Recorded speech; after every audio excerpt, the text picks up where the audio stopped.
सुप्रभात बच्चों।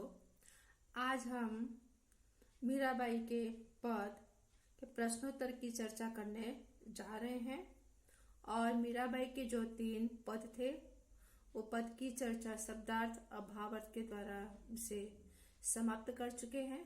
अगर कहीं भी 3 पदों में से आपको समझ में नहीं आया है तो आप फोन करके पूछ सकते हैं।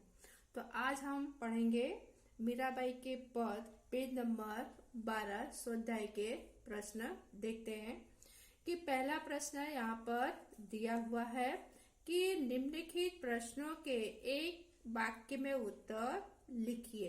बराबर। पहला प्रश्न है कि मीराबाई किसकी भक्ति करती थी। बच्चों, इस प्रश्न के उत्तर की चर्चा करने से पहले आप लोग ध्यान दीजिएगा कि जो भी प्रश्न के उत्तर लिखेंगे पूरे वाक्य में प्रश्न के उत्तर लिखने हैं और आप अधूरे वाक्य में प्रश्न के उत्तर लिखेंगे तो आपको बोर्ड में अच्छे अंक प्राप्त नहीं कर पाएंगे। तो इस बात पर ध्यान दीजिएगा। तो पहला प्रश्न है मीराबाई किसकी भक्ति करती थी। तो उत्तर होगा मीराबाई श्री कृष्ण भगवान की भक्ति करती थी। दूसरा प्रश्न है मीराबाई को कौन सा धन मिल गया है। तो उसका उत्तर होगा मीराबाई को राम रतन धन मिल गया है। तीसरा प्रश्न है पैरों में घुंघरू देखकर मीरा की सास ने उन्हें क्या कहा। तो पैरों में घुंघरू देखकर मीरा की सास ने उन्हें कुलनासिनी कहा। उसके बाद चौथा प्रश्न है मीरा को विष का प्याला किसने भेजा। तो मीराबाई को विष का प्याला उनके देवर राणा ने भेजा था। पांचवा प्रश्न है कि किसकी कृपा से मीरा ने राम रतन धन पाया।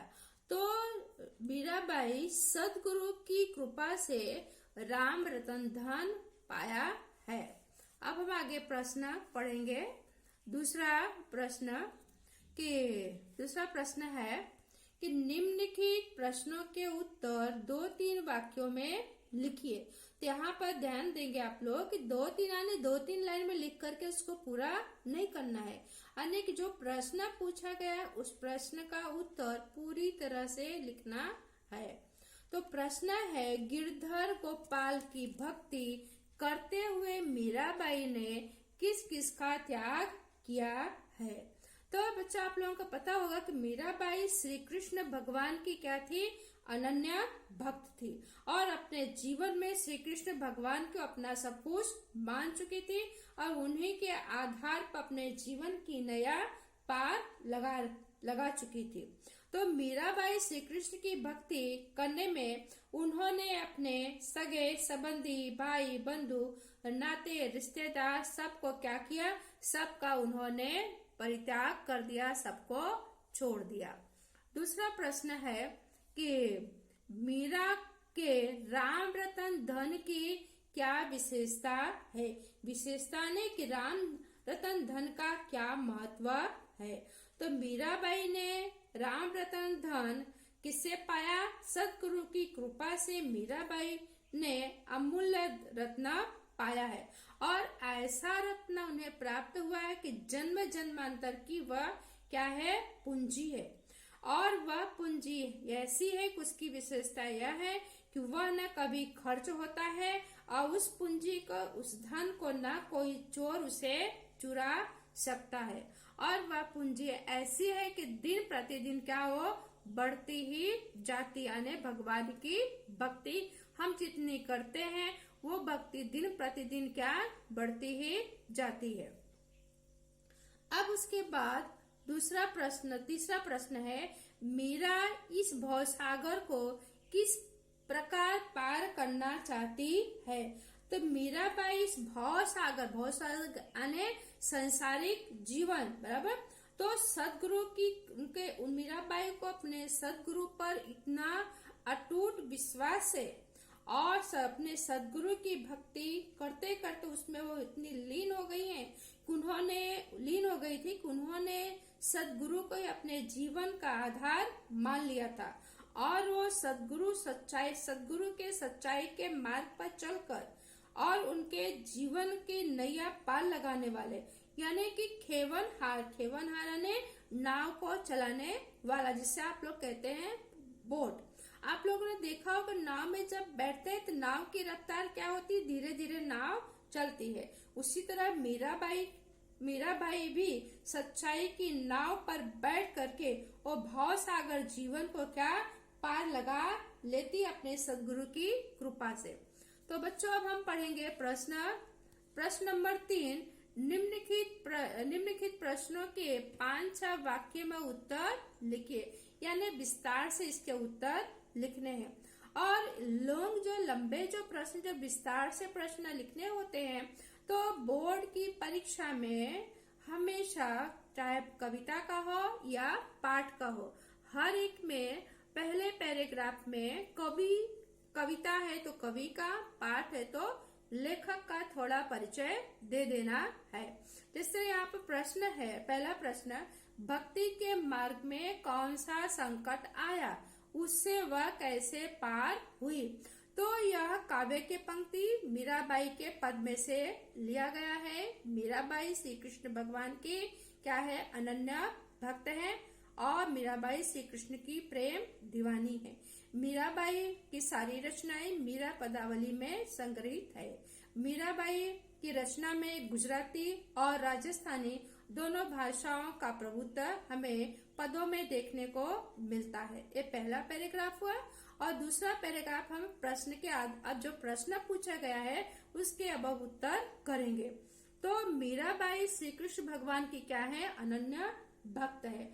और मीराबाई श्री कृष्ण की भक्ति में इतनी डूब गई जिसकी वजह से उन्हें संसार को सब कुछ भुला दिया।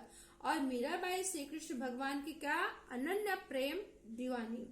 यहाँ तक कि मीराबाई के जो देवर राणा थे, राणा को भी मीराबाई की भक्ति उन्हें पसंद नहीं आती थी, और जिसकी वजह से मीरा के देवर मीराबाई को मारने के लिए जहर का प्याला भेजा। और मीराबाई उसे पीने में अपने मन में किसी भी तरह की हिचकिचाहट या घबराहट महसूस नहीं की, और उन्होंने उस प्याले को, विष के प्याले को हंसते हंसते पी लिया। बराबर। अब है दूसरा प्रश्न, मीरा के पदों के आधार पर सदगुरु की महिमा का वर्णन कीजिए। तो इसमें भी वैसे ही पहले क्या, मीराबाई के क्या करेंगे, थोड़ा इंट्रोडक्शन लिखेंगे।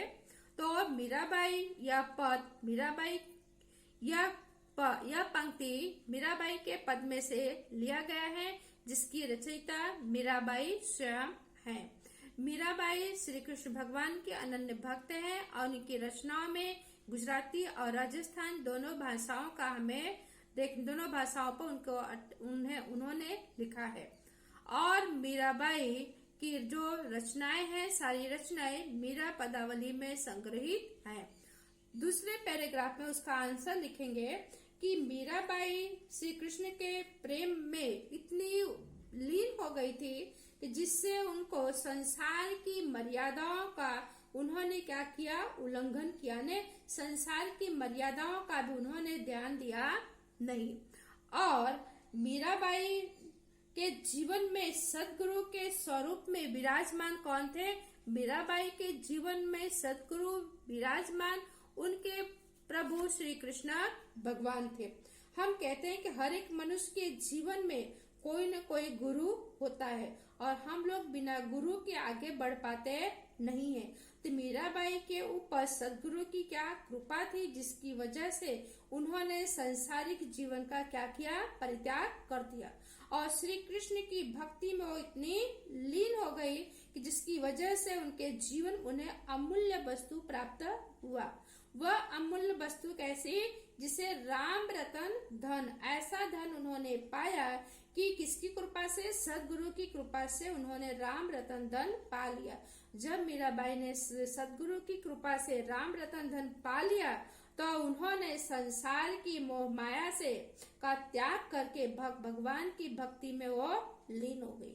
और वो इस नाव पर, किसके, सच्चाई के नाव पर बैठ करके वो अपने आप को सुरक्षित पा रही थी, कि सुरक्षित इसलिए पा रही थी क्योंकि उनके जीवन का नाव चलाने वाला, उनके जीवन की नैया पार लगाने वाला कौन? प्रभु स्वयं ही उनके साथ थे, जिसकी वजह से मीराबाई के जीवन के नाव चलाने वाले नाविक के स्वरूप में उनके गुरु ही हैं। तो बच्चों, हम लोग भी जब आगे बढ़ते हैं, हमारे ऊपर सदगुरु की कृपा होगी, तभी हम लोग क्या करते हैं, आगे बढ़ पाते हैं। अब इसका अंतिम तीसरा प्रश्न है कि भक्ति में लीन मीरा को लोग क्या क्या कहते हैं और क्यों? तो मीरा, यह पंक्ति मीरा के पद में से लिया गया है और इस कविता की रचयिता मीराबाई स्वयं है। मीराबाई श्री कृष्ण भगवान की परम भक्त हैं और उनकी पहली जो रचना है कि मेरे तो गिरधर गोपाल दूसरा ना कोई, यानी मीराबाई ने अपने जीवन में गिरधर के अलावा किसी और को स्थान जगह दिया नहीं है। मीराबाई सांसारिक जीवन का परित्याग करके साधु संतों के बीच में जाकर बैठ गई और मीराबाई ने अपने पैरों में घुंघरू बांध करके जब श्री कृष्ण भगवान की भजन गाने लगी और उनकी भक्ति को देखकर लोगों ने उन्हें पागल भी कहा और बावरी भी कहा। कुछ लोगों ने उनके मजाक भी उड़ाए और भक्ति में इतनी लीन हो गई थी कि मीराबाई को अच्छे बुरे का किसी का भी ख्याल रहा नहीं। यहाँ तक कि मीरा की सास ने मीरा को कुलनाशिनी कहा, यानी कि मीरा के सास ने कहा कि हमारे कुल परंपरा को नाश करने वाली यह है। यह सब देख करके मीरा के देवर राणा को अच्छा नहीं लगा और मीरा के देवर राणा ने सोचा कि जिसकी वजह से हमारे कुल खानदान की मर्यादाओं का उल्लंघन हो रहा है, तो ऐसे को जीने का कोई अधिकार नहीं है, जिसकी वजह से उनके देवर राणा ने मीराबाई को मारने के लिए विष का प्याला बेचा और मीराबाई ने क्या किया, उसे भी हंसते हंसते उसे पी लिया। तो यहाँ पर मीराबाई का क्या बताया जा रहा है इस पंक्ति में कि मीराबाई के ऊपर प्रभु की कृपा है, जिसकी वजह से उन पर विष का जरा भी असर नहीं हुआ। अब चौथा प्रश्न है, उचित जोड़ बनाइए। भगत देख राजी हुई, इसका जोड़ होगा जगत देख रोई। उसके बाद मीरा के प्रभु गिरधर नागर हरख हरख जस गायो। तीसरा, वस्तु अमोलक दी मेरे सदगुरु कृपा कर अपनायो। अब यहाँ पर पांचवा जो पंक्ति है बच्चों, ये बोर्ड में इसे पूछते हैं, आश्रय स्पष्ट करो या भाव का भावार्थ स्पष्ट करो। तो पहली पंक्ति है, जन्म जन्म की पूंजी पाई जग में सबे खुआयो। तो बच्चों, जिस तरह हम लोगों ने मीराबाई के विस्तार से प्रश्नों की चर्चा की है, उसी तरह यहाँ आशय स्पष्ट करो या भाव स्पष्ट करो। तो इसके अंदर पहले चाहे कविता हो या पाठ हो, इन सभी का पहले लेखक या कवि का परिचय फर्स्ट पैराग्राफ में लिखना होता है। तो लिखेंगे कि यह पंक्ति मीराबाई के पद में से लिया गया है, जिसके रचयिता मीराबाई स्वयं है। मीराबाई श्री कृष्ण भगवान की अनन्य भक्त है और मीरा का जन्म राजस्थान मेड़ता में मेवाड़ में हुआ था और मीराबाई का विवाह राणा सांगा के ज्येष्ठ पुत्र के साथ हुआ था।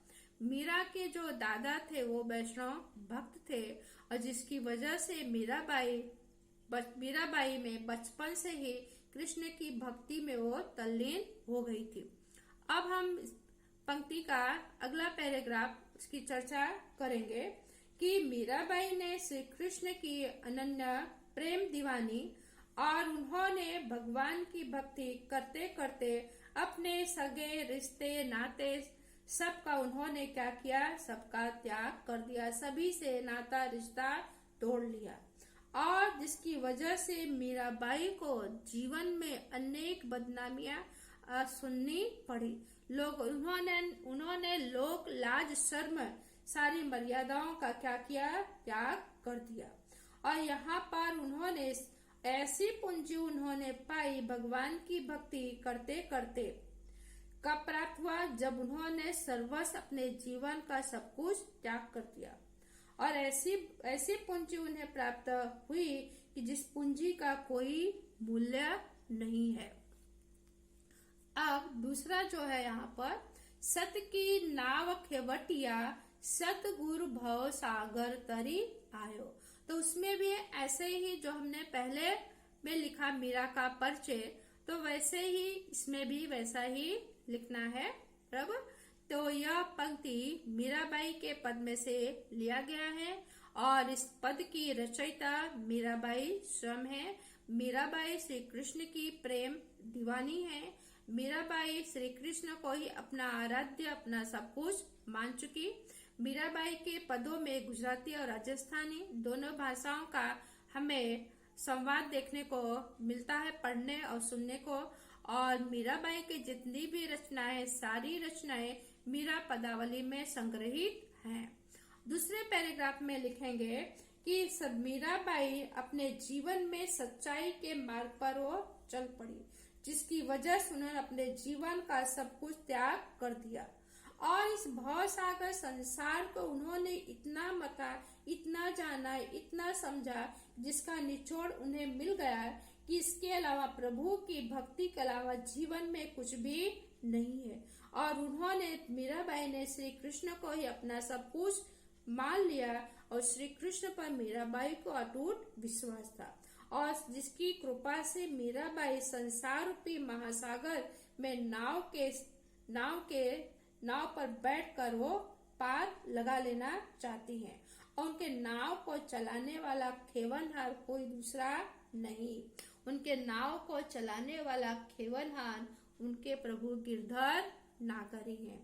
तो बच्चों, यहाँ पर इस काव्य की पंक्ति के प्रश्नोत्तर की चर्चा समाप्त हुई और आने वाले समय में आगे पाठ की चर्चा करेंगे और अपनी कॉपी में से सुंदर अक्षरों में लिखना है और साथ साथ आप इसे याद करना भी शुरू कर दीजिए।